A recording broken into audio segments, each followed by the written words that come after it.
As of October po, no, open na po ang Japan for tourists. And for sure, no, most of you guys would really like to travel in Japan. But while you're preparing po, no, and I'm pretty sure you're very excited, just make sure po na dapat handa rin po tayo sa ating risk management tools when traveling. And I would like to discuss that in 3 major points. So, next is a major fact at ito po, nabigyan ko, syempre, higher.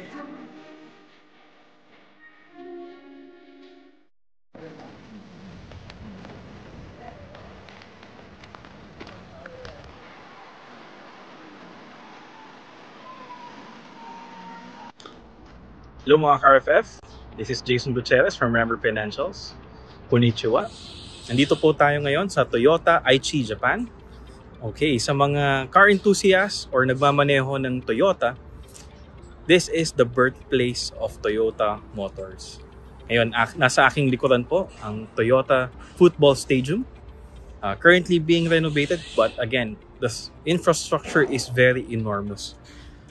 Now, for more than 2 years po, no, at tayo mga Pinoy, medyo deprived po tayo with the travel. Kaya nga sabi nila, once natapos ng lockdown, nararamdaman na natin there's a revenge spending, pati na rin ang revenge travel.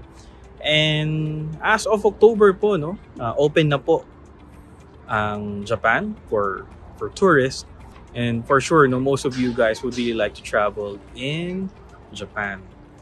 But while you're preparing po, no, and I'm pretty sure you're very excited, just make sure po na dapat handa rin po tayo sa ating risk management tools when traveling. And I would like to discuss that in 3 major points.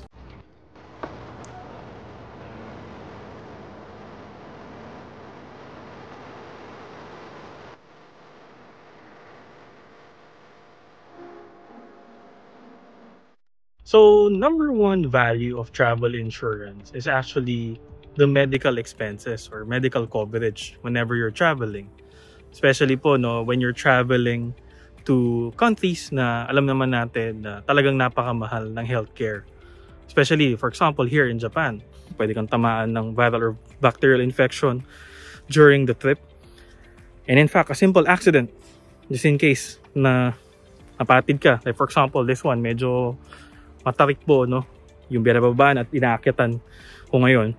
Something happens to me, if I have my travel insurance, no, I get hospitalized, the coverage will take place. I'll be covered. And that includes actually the medicines that I'll be needing.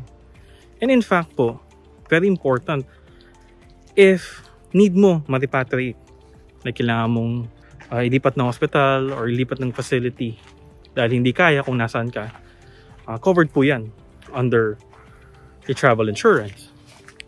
And kung sa kasamaang palad po, hindi ka pinalad, for example, namatay ka, kasama po sa travel insurance ang pag-repatriate ng mortal remains, which is very expensive po, no?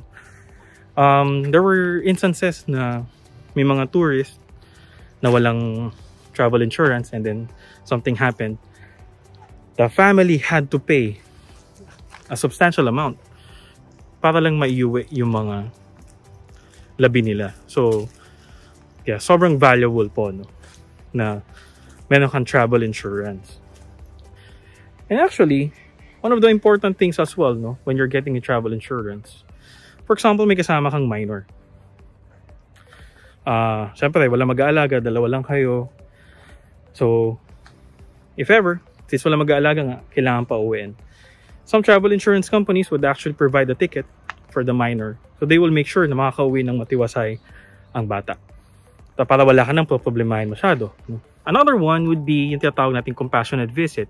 Some providers would actually include that in their packages. So it's very important, especially if you're traveling alone.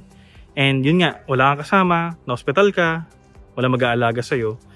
The travel insurance company can actually give a ticket to one of your family members or probably friends or close ones. And then they'll give the ticket so they can be with you to take care of you.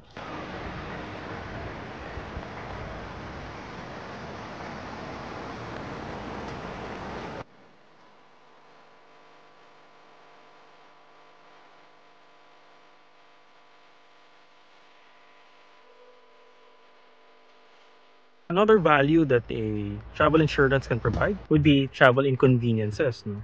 So for example, yung flight mo, ma-delay for X number of hours, you will be compensated. And especially, very important din, no? Aside from the delay, is trip cancellation. If you need to cancel your trip due to an emergency, something very valid, you would be compensated as well. At least hindi masasayang yung binook mong ticket, especially kung non-refundable yung ticket na binili mo, no? Very important po yan. Even trip postponement po, no? If you don't want to cancel it, you just want to postpone it, that is actually possible. So, ayan, kung may mga bag kayo na nawala or nasira, kasama po yan sa compensation or sa coverage po ng travel insurance. Hello!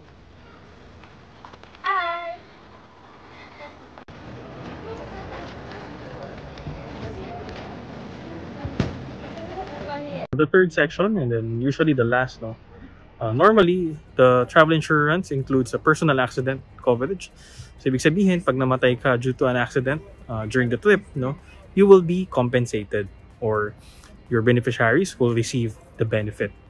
And one of the important things as well, no, syempre, kunyari, medyo masaya ka, medyo naglilikot ka ng konti, dahil sa'yo na aksidente ang ibang turista, o sabihin nga natin yung mga lokal, no, nung country na pupuntahan mo. So, the travel insurance coverage includes third-party damages or personal liability insurance. So, ibig sabihin, syempre, pag naka-abala ka, no, you will be required to compensate other people. Yun, pwede mong gamitin yun, no, as a coverage or as a fund to fund those things. So, basically, those are the highlights, no? But syempre, depending on the travel insurance package that you'll be getting, may kanya-kanya silang highlights or unique coverages for our OFWs and actually yung mga tao or yung mga residente na sa ibang bansa. Pag umuwi ng Pilipinas, normally, they don't know na pwede kang kumuha ng travel insurance when you're going to the Philippines. Ang tawag doon, travel insurance na inbound. No? Ang kagandahan nun, especially po no, yung mga nasa advanced economy na, for sure, sanay na kayo sa mga insurances, your healthcare coverage are always there, no? So, bakit ganun? Mas maganda, di ba, na kahit umuwi ka ng Pilipinas, you're still protected, you're still covered. It would be best na kumuha din kayo. Hindi lang po ito sa mga nagta-travel abroad from the Philippines to other country, but also to our kababayans na uuwi ng Pilipinas. Pwede po yun. So, dyan po, nagtatapos ang aking kaunting video. Sharing po about travel insurance. Personally, during this trip, I have my own.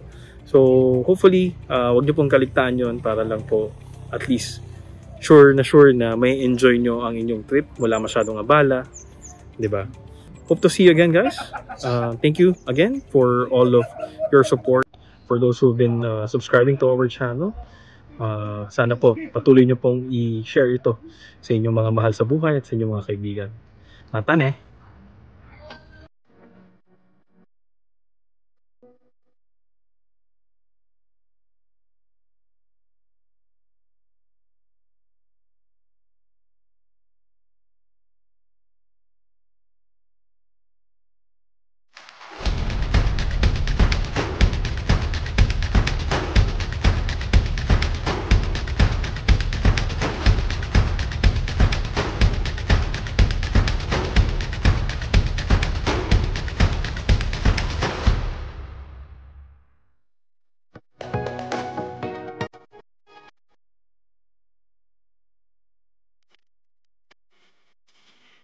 This is a major factor at ito po ang hatid nito. Siyempre, higher